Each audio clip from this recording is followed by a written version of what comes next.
Vincent Fourdrinier est à l'origine d'un petit exploit. Grâce à lui, sa commune de Vallières-les-Grandes est maintenant connue de la NASA. C'est dans sa maison perdue du Loir-et-Cher qu'il a conçu sa roue à diamètre variable, celle qui intéresse tant le géant américain de l'aérospatiale aujourd'hui.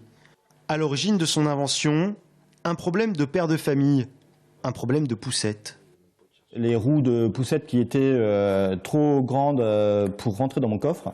Et finalement, je me suis dit, mais est-ce que c'est pas possible d'avoir une roue qui, quand j'en ai besoin, elle est grande, et quand j'en ai plus l'utilité, elle se réduise de taille pour la mettre dans la voiture.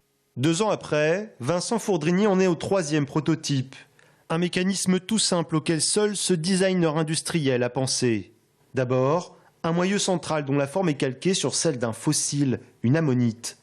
Les 12 segments qui forment la roue peuvent alors sortir de manière synchronisée. On pourrait imaginer qu'elle s'ouvre de façon dynamique. On peut la servir électriquement, hydrauliquement. À l'intérieur, on met des moteurs et dans ce cas-là, ça devient une sorte de roue amortisseur. On s'en sert pour passer du relief de façon dynamique. Plus de problèmes, ou presque, par exemple pour un Curiosity, confronté aux roches martiennes en 2012.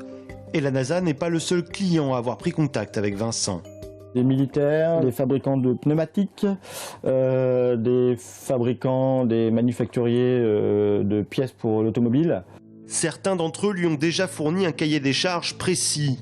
Vincent y travaille, en parallèle de ses autres collaborations, de grands noms de l'horlogerie ou de la téléphonie.